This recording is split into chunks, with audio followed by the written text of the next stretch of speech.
Hey, Jerry. Hey Jay, how you doing? Good. Doing all right? Yeah, Yeah. Man, it's pretty outside today, it looks like. it is.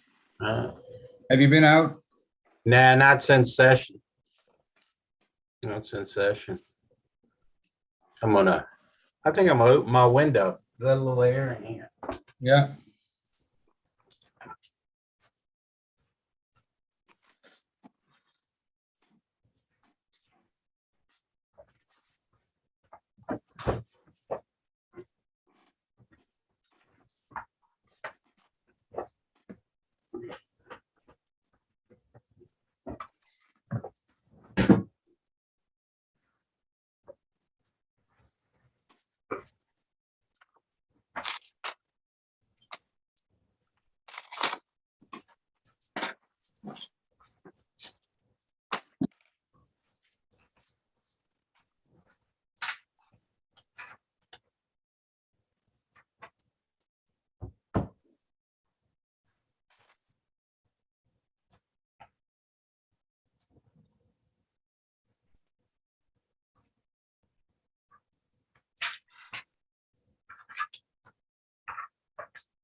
Good afternoon.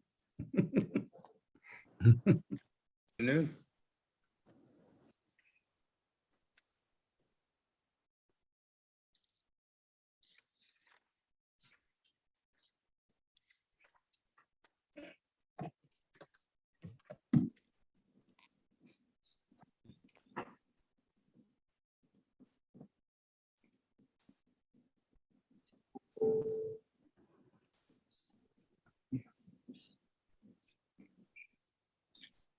Hi, everyone. Welcome to Natural Resources, Agriculture and Open Space Subcommittee. It's March 8th, 2022. We have 9 bills on our agenda today. Some are just for discussion. Others we may actually vote. What we're going to do is we're going to handle the bills that Kristen Flynn is the counsel for first, so that she and Patrick can organize their afternoons. So the first 3 bills we will work with are House Bills 15, invasive plants, 784, irreplaceable places, and 1031, the land conservation goals.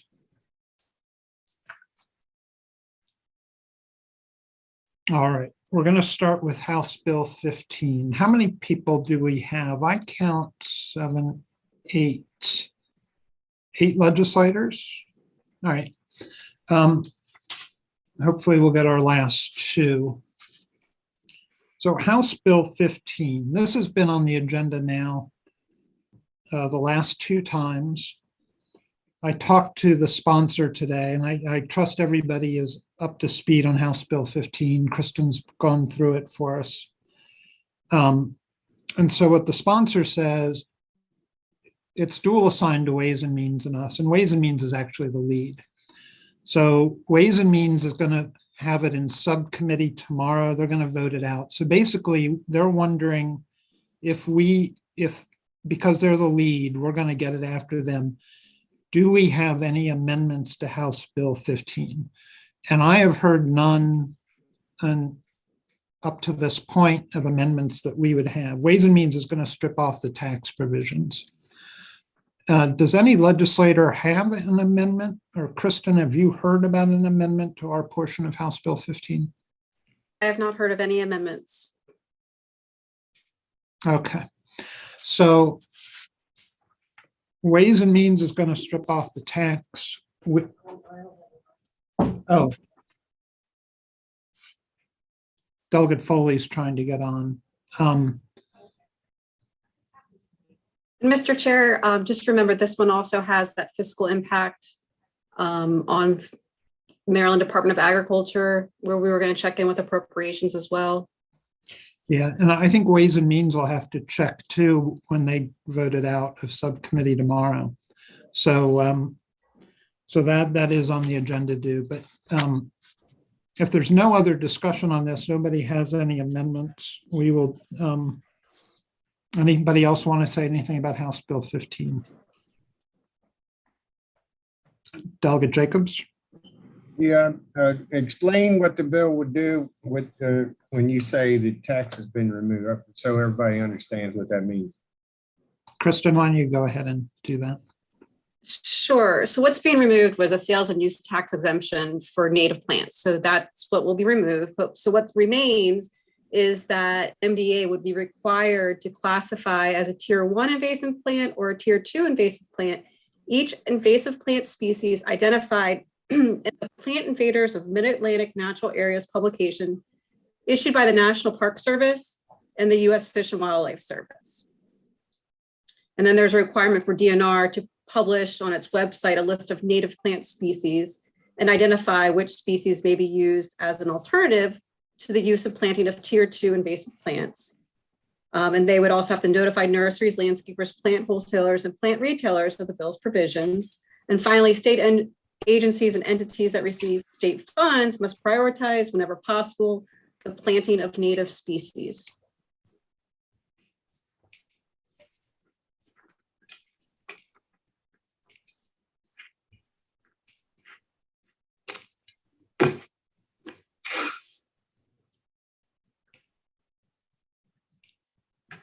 Our, Delegate Gilchrist, I see that Department of Ag is on. Just wondering if they have any concerns as the bill is before us.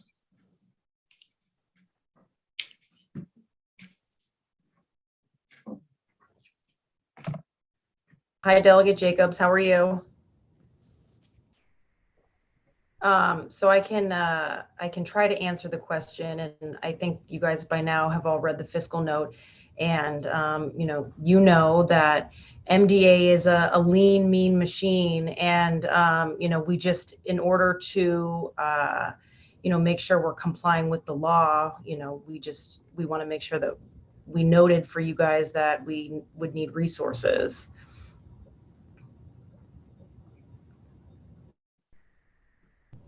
So in other words, this general fund expenditure and fiscal note, you would have to absorb from existing resources. There's nothing new that would take care of it. Yeah, I don't believe that there's any funding in the budget for this, but I could be mistaken. All right, thank you. Delegate Otto? Yeah, thank you, Mr. Chairman. Well, while Casey is on the phone or on the call, I inquire about the protocol for establishing this list of invasive species, and there's always already an established pattern of how to deal with that and prioritize the enforcement of those issues. Is that not correct? So Delegate Otto, can you explain what's the question again that you're asking? If we already have There's policy protocol in place for invasive species. Is that not correct? All right. That's correct. There's a list of tier 1 and tier 2 invasive plants that the secretary has issued with advice of there's an advisory committee associated with that. So is this interfering with that process, or? What it does is it just adds to the process. I think there is a list that has been established, but this federal list of plants has additional plants that the sponsor would like to see listed as tier 1 or tier 2. So that's at the wish of the sponsor and not the scientific community? Well, I'm not sure who was advocating the sponsor on the bill, but the purpose of the bill is to expand that list of plants.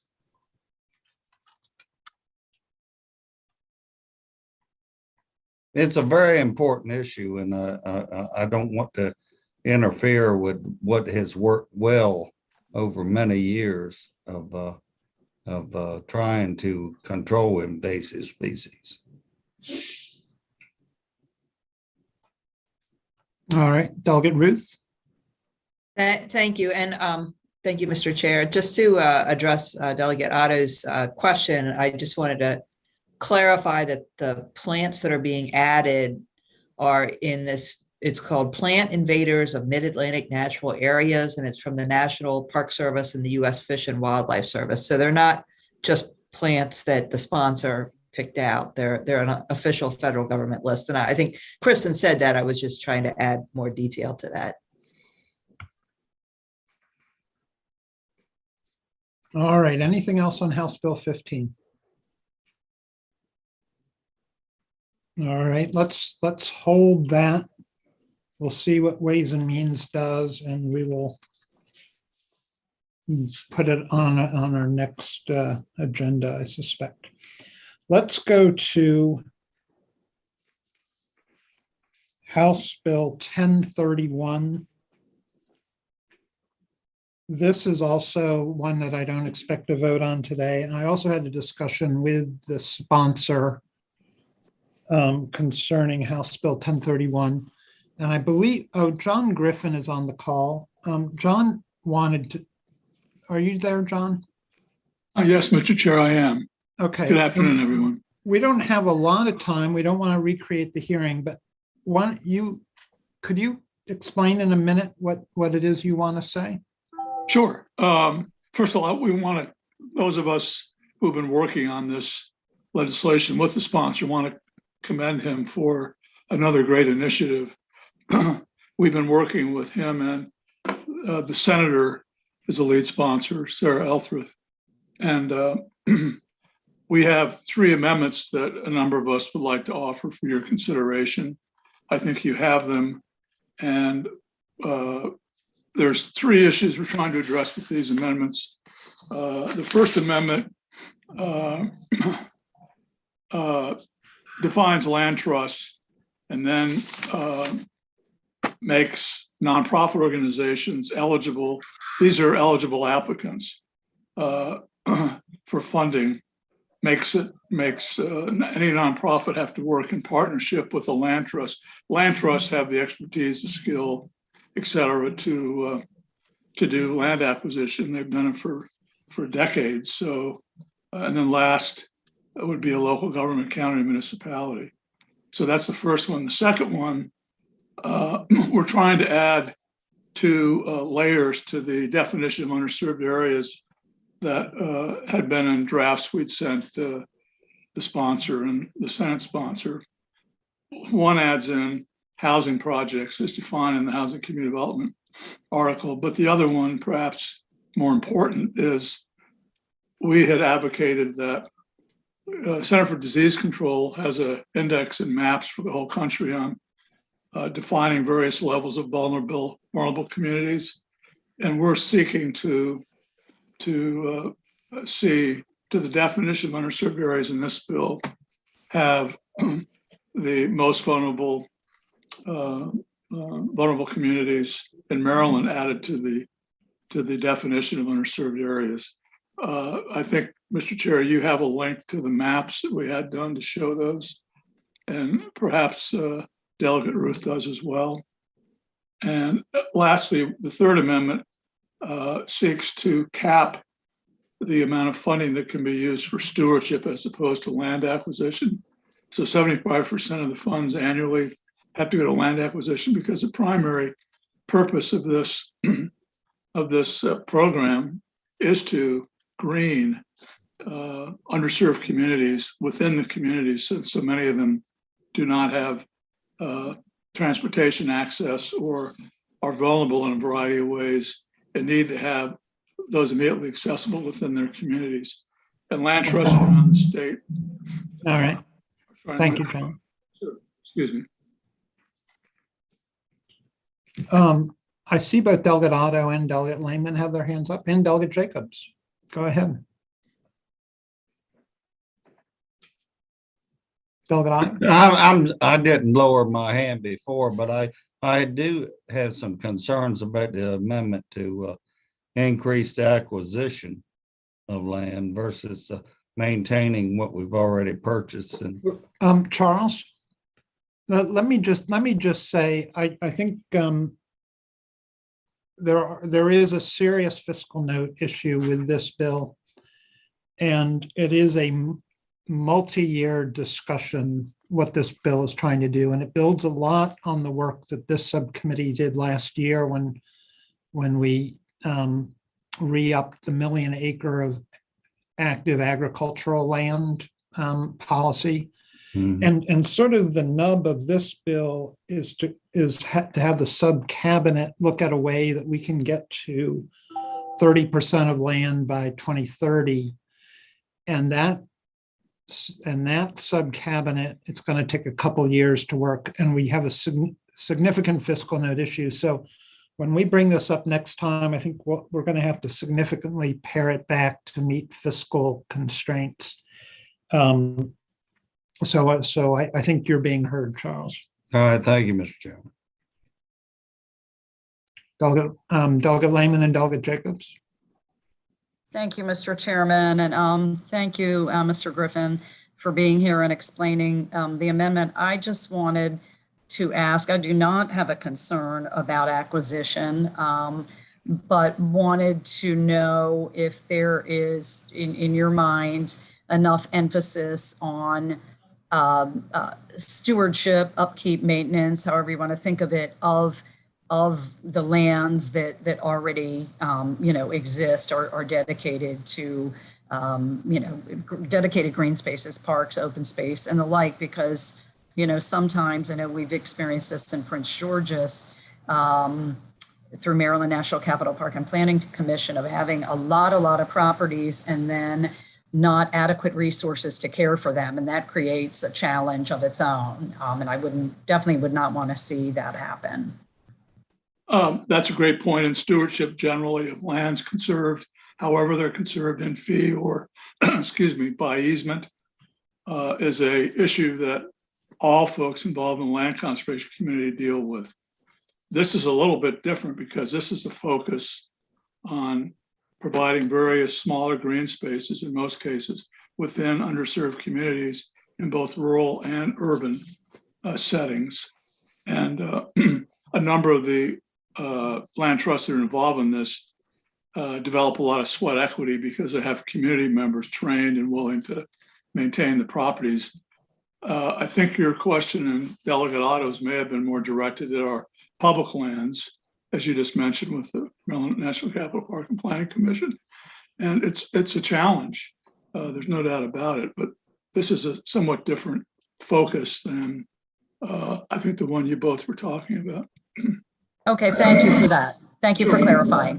I appreciate I see Delegate Jacobs and Delegate Ruth have their hands up. And remember, we have a serious time constraint because transportation is meeting after, and this bill is going to be held. So Delegate Jacobs and Delegate Ruth. Well, you said we were having a discussion today, and we're not going to vote on it today. I understand that, but I'm looking at DNR's letter on the bill, and there are several paragraphs where it talks about it does not have the resources to meet the goals. So I see Bunky Laughlin's on here. I'm just wondering if they could get a little more, give us a little more clarity on their concerns. There are several paragraphs that kind of say the same thing about them not having the resources. I need to understand what not having the resources means. Thank you.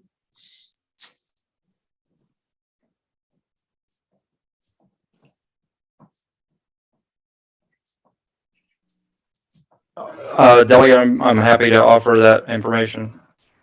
So I'll get that to you and the subcommittee as well. Okay, thank you. I want to make sure that your concerns are met on this thing. Thank you. All right, Delegate Ruth looks like our relief pitcher. Thank you, Mr. Chair. So I just had a quick question for John. About the Second Amendment, where it says an area that has a high concentration of vulnerable populations as defined and updated by the Centers for Disease Control Social Vulnerability Index. So the map that you sent has different categories.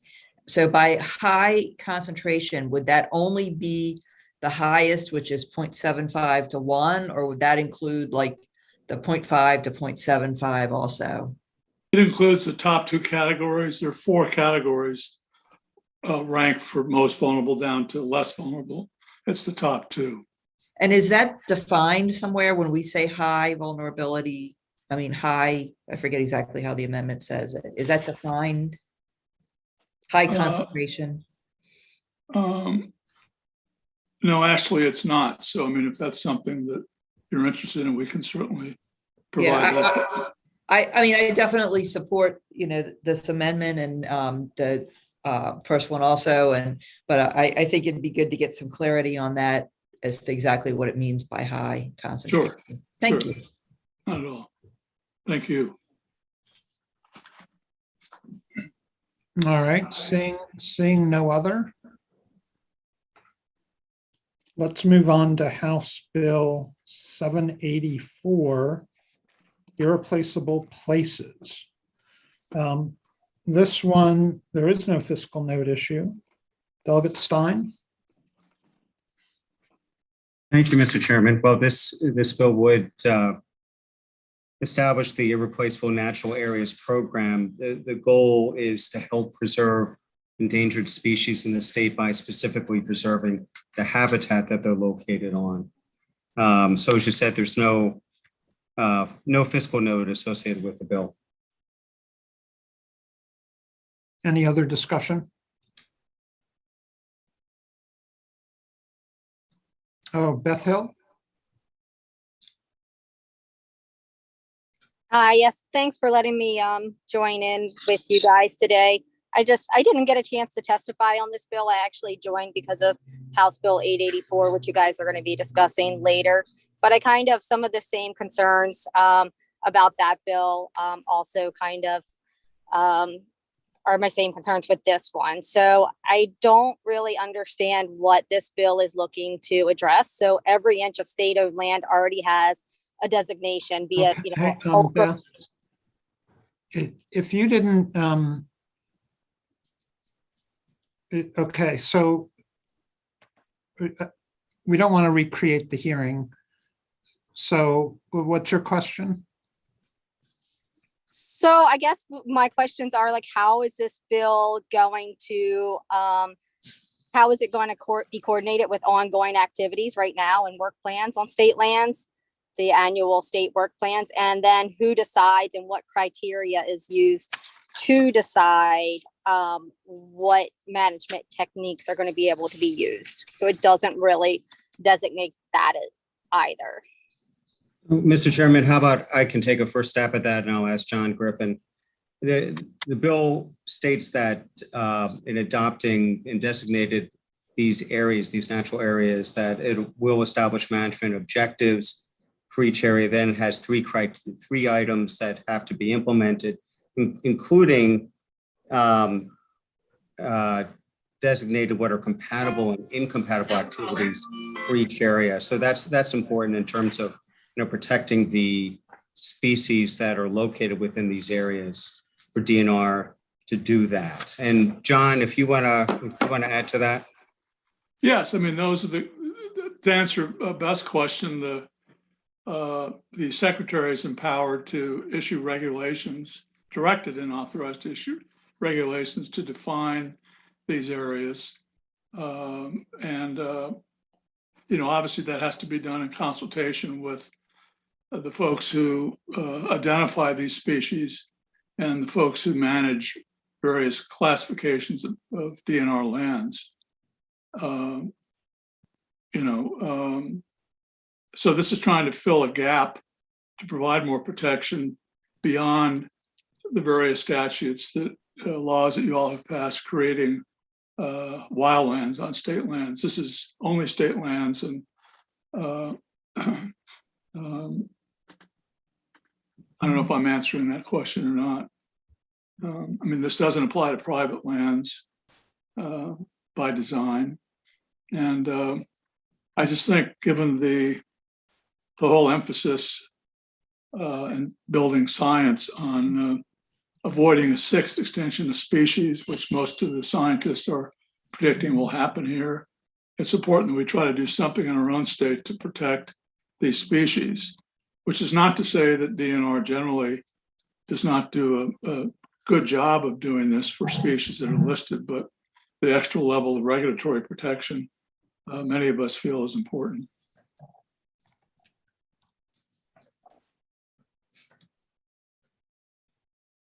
All right, Delegate Ruth. Thank you, Mr. Chair. And I think this is an important bill. I just wanted to quickly touch on something that was in DNR's testimony. It says DNR utilizes discretion in publicly documenting the precise locations of rare, threatened, and endangered species to, avoid possible illegal collection or poaching. Is that a concern here, or is that do you feel that that's addressed? And This, John, do you want? yes, yes, Delegate Ruth, I think it is addressed. The DNR Natural Heritage Program has a variety of ways that they handle that. They have larger areas designated, and if there are certain plant species, for example, or other species that have commercial value. They don't disclose a direct location of those. So they've been doing that for a number of years. So I think that's they would do it here as well, so that those are not immediately available or noticed on the regulations they're directed to establish. Delegate Stein, were you going to add something to that, or I don't want to? Yeah, I think, John, you said that icons can be used so that in designating these areas, so that you're not giving away, the exact location of, particular areas or particular species. Yes. Okay, thank you. Sure. Not at all. All right, do we have a motion? Move I favorable. move favorable on the bill. Second. We have a Monarch is motion. still on there, so. We have a motion. And also, and I a just second. texted Gilchrist that Aaron Fisher's back up. If he's on, he goes. Somebody is not, It's is somebody Eric. trying to get in on the conversation?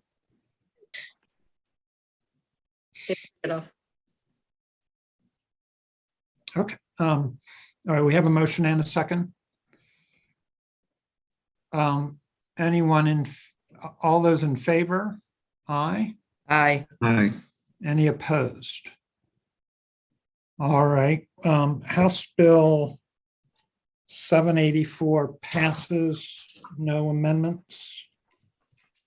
Sorry, Dana, that probably means no pile on. That's okay. Is that all right?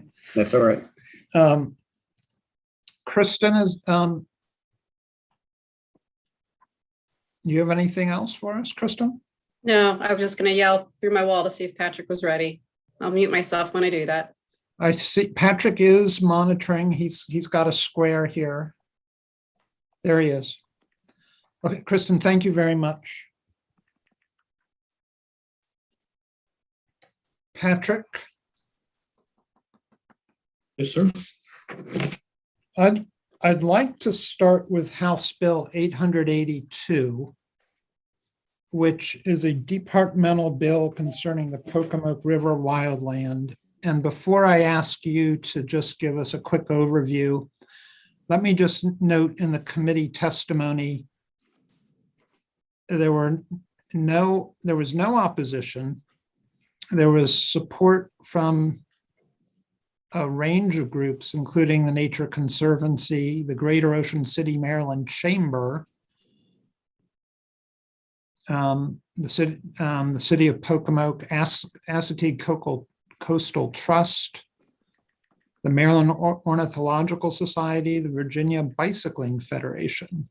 There was all sorts of support, no opposition to this. Patrick, would you explain what the bill does?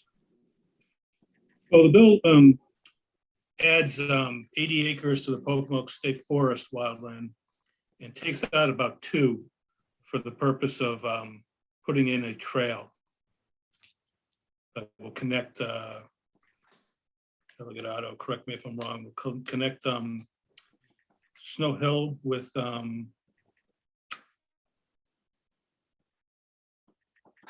to Pocomoke City, I guess.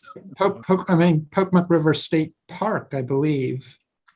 Well, that's the wildland. Delegate Otto has his hand. Delegate Otto? Thank you, Mr. Chairman. I have not been involved in this whole thing. It was introduced. It is entirely in my district, and I think it is a good objective. I have not seen all the maps. They've forwarded them to me of what they'd like to do, but I do.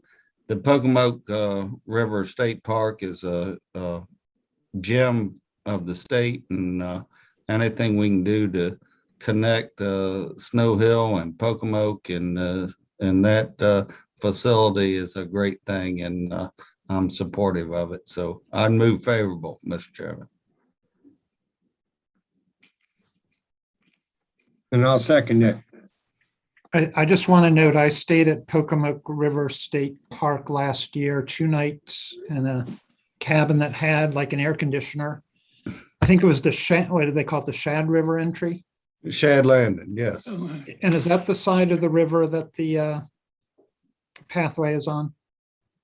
Yes, I believe so. It's on the Worcester County. Because when you visit that state park, there's two portions of it across the Yes. river, and it takes like 20 minutes. to cross. Melbourne Landing is in the Somerset side across the. Okay, and we have a motion and a second on this departmental House Bill 8882. All those in favor say aye. Aye. Any opposed? All right, I look forward to using that trail sometime. I had a great stay there. And It's a wonderful experience in the Pocono River. I can't say enough about some of my progressive friends from Montgomery County. I suggested a kayak or canoe thing, but they wanted a motorboat to tour the river at the time. But Bunky, thank you for taking care of the Pocomoke River. Mr. Chair, it sounds like a committee field trip. I'm all for it. I plan to go back. I love that idea. I stayed there for the Taw's clam bake. That's so I combined those two trips. Okay, so House Bill 882 is favorable. And again, no amendments. So I don't think we're going to have a pile on that, even though I think that's a great project. Patrick, could we please go to House Bill 1149? And House Bill 1149, I'll just point out, there were a number of favorables. CCA was unfavorable, but this concerns setting up the shrimp fishery in the state. Patrick, would you explain 1149? Well, the General Assembly set up the preliminary stages of the shrimp fishery in the state last year. And all this bill does is add the clause, notwithstanding any other provisions of this title. And as I understand it, that's just meant to avert some sort of gear restrictions that they might encounter while they're figuring out how they want to operate the fishery. The fishery operate, or I mean, it's already been approved and is in the process of being set up by DNR. Any discussion on 1149? Delegate Stein? I'd just like to move favorable. Second. All right. Any discussion? All those in favor of 1149 say aye. Aye. Any opposed? Okay, is Bunky out there? Yes, I'm still on. Okay, we passed that. And, you know, of course, the subcommittee is very interested in how that fishery is working, and we'll continue to work with you on all these fisheries. But we do want to hear from DNR about how this is going as you guys work on it. Okay, I will. Okay. I'll make sure we do that. All right.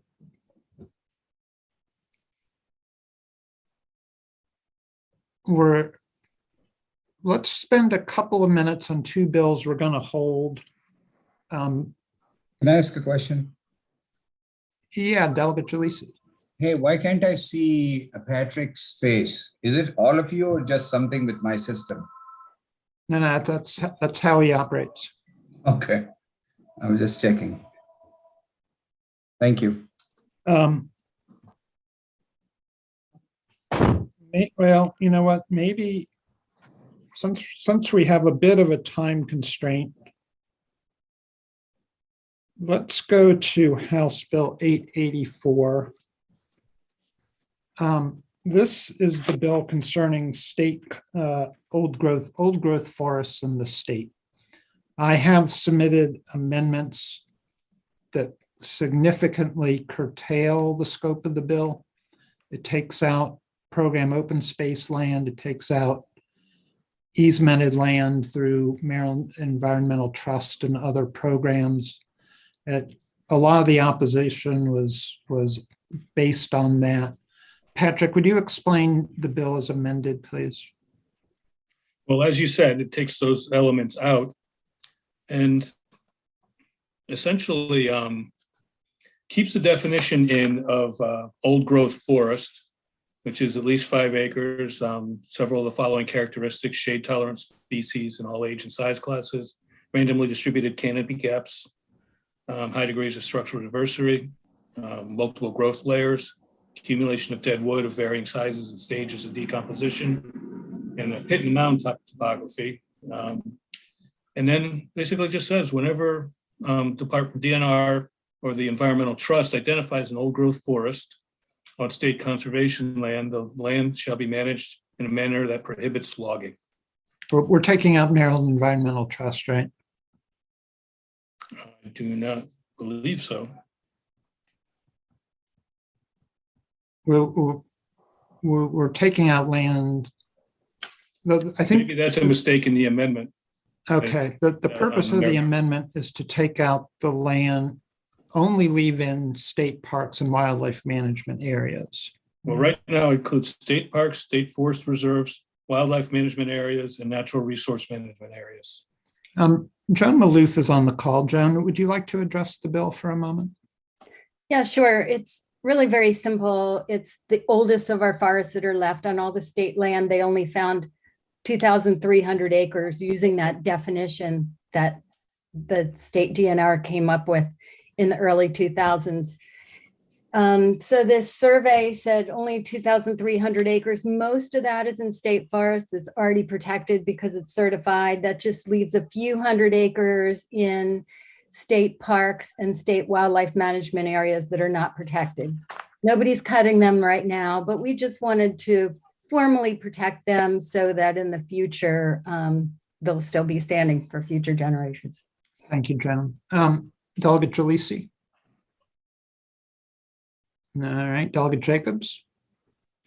Thank you. During the hearing, I brought this issue up because of the briefing that we received from Maryland Forest Association, and I think Beth Hill's on here. Again, I'd like to hear a little clarification on the mature tree issue that may be helpful in with this bill. Yeah, this is not just mature trees. These are old growth forests that the state has already identified as such. Right. Yeah, and we do want to hear from Beth.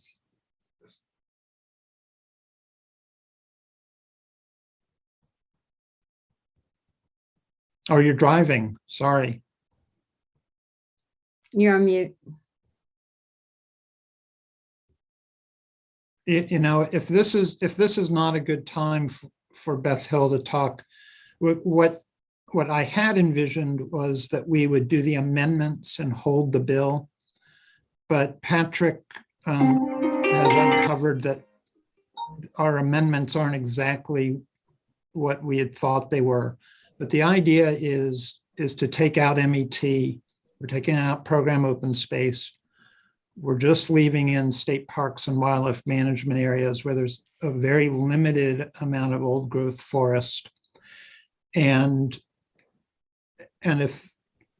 because the amendments aren't exactly right, we won't vote on amendments today, but that is the intention of the sponsor and the advocates. And I think it goes a long way towards addressing issues that were submitted in testimony at the hearing. And I'm sorry, it's not a good time for Beth Hill to talk. We don't want to complicate people's driving, but I will follow up as the sponsor. I did meet with Maryland Forestry Association before the hearing. Is there any discussion on this bill? Delegate Jalisi and then Delegate Stein. I don't have any questions. I think that. All right, Delegate Stein. I would like to move the amendments. The amendments as described. Yes. I'll second the motion. Any questions on the amendments as described? So we don't have a copy of them. We're voting on amendments that are just being described. Is that correct? Yeah, but we're gonna hold the bill to get clarification on it. I'll get them out to the subcommittee before next meeting. All right. That was my mistake. I did request these amendments. They were sent out, but apparently they're not quite right. That's completely my mistake. But Delegate Jacobs, do you understand the intent of the amendments? Yeah, I understand them, but I like seeing things in writing. Sure, absolutely. And we will absolutely review it again at our next meeting. But at least we have a chance to talk about them. And so we're just voting on the not on the actual written amendments, but on the sense of the amendments. And we have a motion and a second. Any other discussion? All those in favor? Aye. Aye. Any opposed? Okay, so please let me as the sponsor know, and I will work with Patrick to get the amendments right. And I will follow up with Maryland Forestry Association and with Joan Maloof, who you see on the screen today, who's done a lot of work on old growth forests. All right, so then we will hold that bill for another day when we can look more specifically at exactly what the amendments do.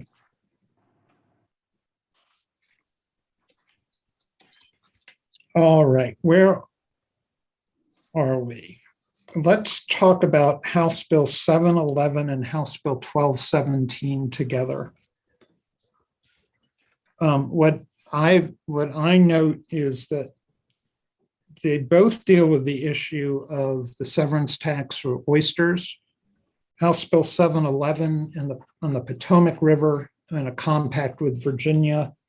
House Bill 1217 and the rest of the Chesapeake. There's my Chesapeake map back here. We do not want to take action on this today, but it's very confusing. So, but Patrick did a nice chart. I think you all saw it. Are there any questions about this issue?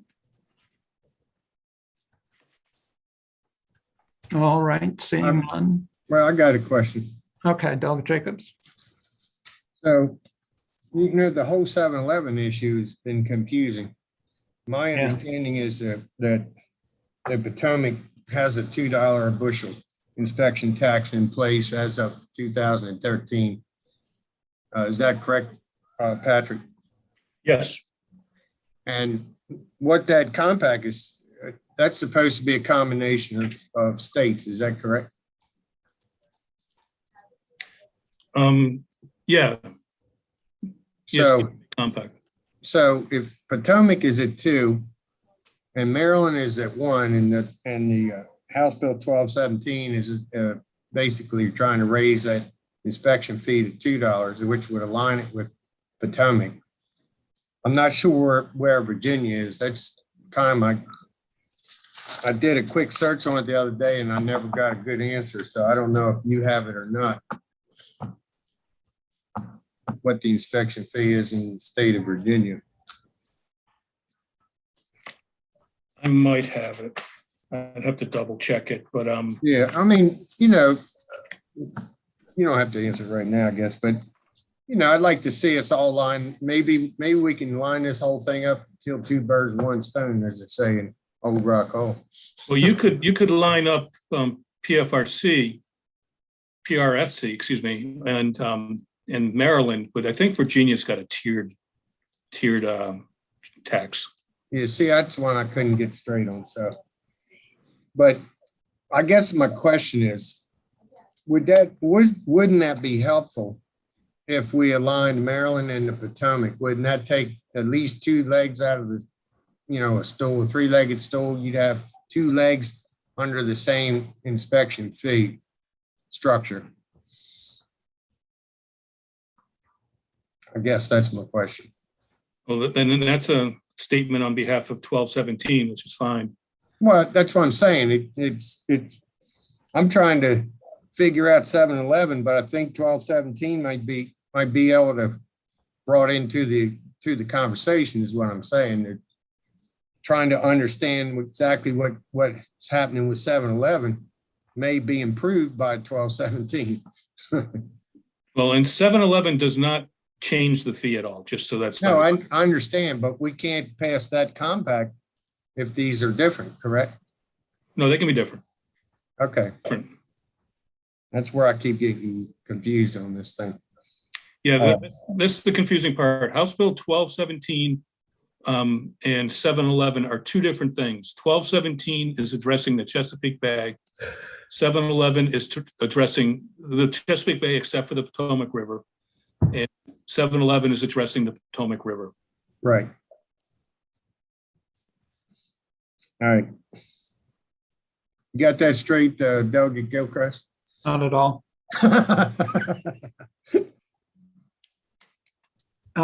Okay, any other discussion on these? All right. Let's move on to House Bill it's the last one on the agenda, House Bill 960. So are you holding those two bills?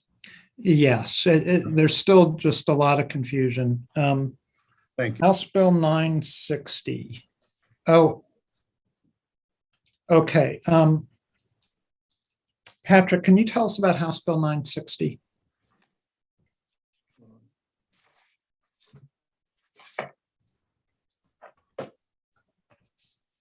Oh, yeah. This, the first thing I can tell you on House Bill 960 is apparently there's an amendment out there that I have not seen. So I don't know what it does with the amendments. In fact, to my knowledge, nobody's seen it because it's not in the bill file.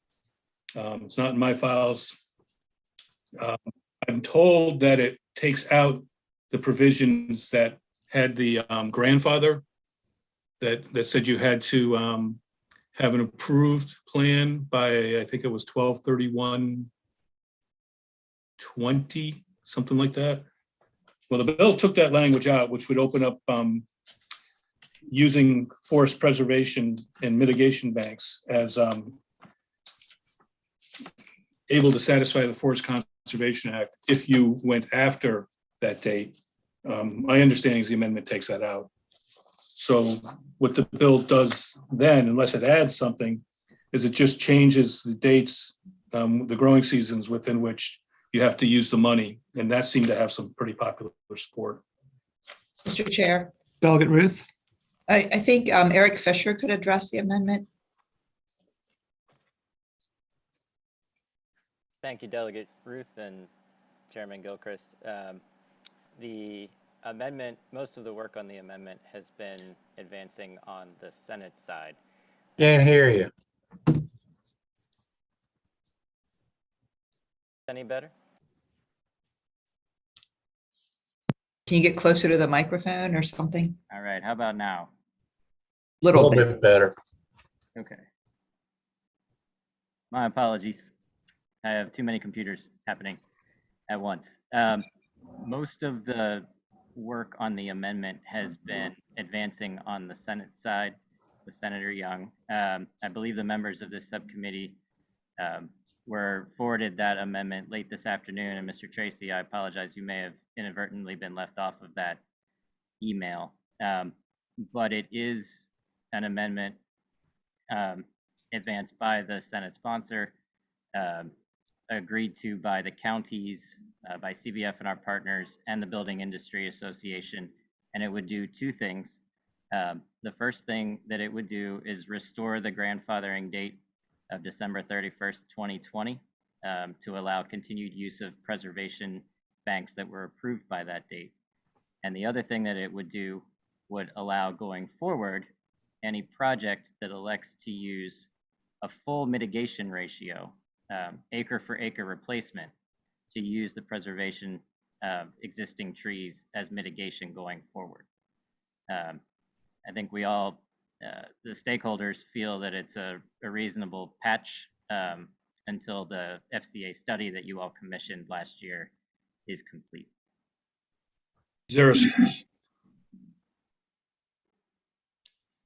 a amendments?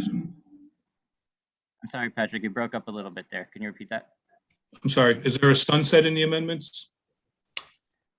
There's no sunset that I'm aware of other than restoring that existing grandfathering provision in state law.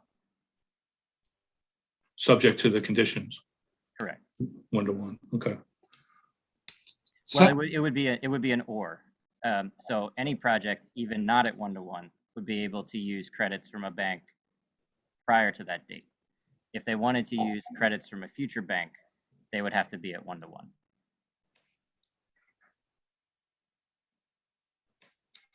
I'll have to see these.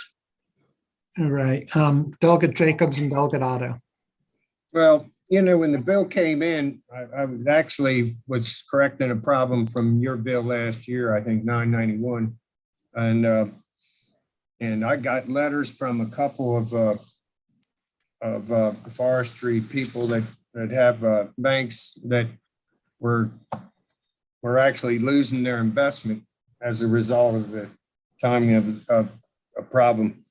And this bill, before this amendment, actually corrects the problem. And with this amendment, puts it back in the same posture where the people that have made this investment in these forest banks are going to lose their investment. So I'm opposed to this amendment. And I know that the Farm Bureau was in favor of this bill before this amendment, and they're opposed if this amendment is added on. So I just want you to understand that this amendment is problematic for some of us. And Mr. All Chair, right, our well- goal was to hold harmless everyone who the General Assembly decided to hold harmless last year. All right, we have not seen the amendment on this side. Yeah, Mr. Chairman. I'd Yeah, like to see Delegate an- Otto and Delegate Ruth. Yeah, I'd like to see an analysis of that and how it impacts the original bill and all before we make any decisions. Delegate Ruth. Thank you so much, Mr. Chair. And, I certainly don't want people to lose their investments, but I also think it's really important not to expand this until, we get that technical study that we're waiting on, to really understand what the implications are. And, I had concerns about voting for the bill last year, at least in that original form, and want to make sure that we don't go too far with this until we get the results of the study. But so Eric, if I understand right, your amendments do expand it a little bit in that anyone after that date can still do it as long as it's at 1-to-1 ratio. Is that? That is correct. In the jurisdictions where that has been past practice, we've seen a really positive balance in replanting and preservation that we feel we're comfortable at that level. So would that help address some of the people who feel like that cutoff date was harming them? It certainly could. It would create a new market for those credits. Thank you.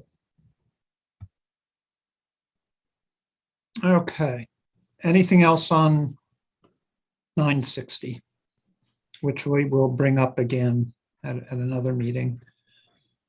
All right. Thank everyone for participating in the Natural Resources, Ag, and Open Space Subcommittee. And see you. Have a great day, everybody. See you later. Good night. And you had 9 minutes to spare.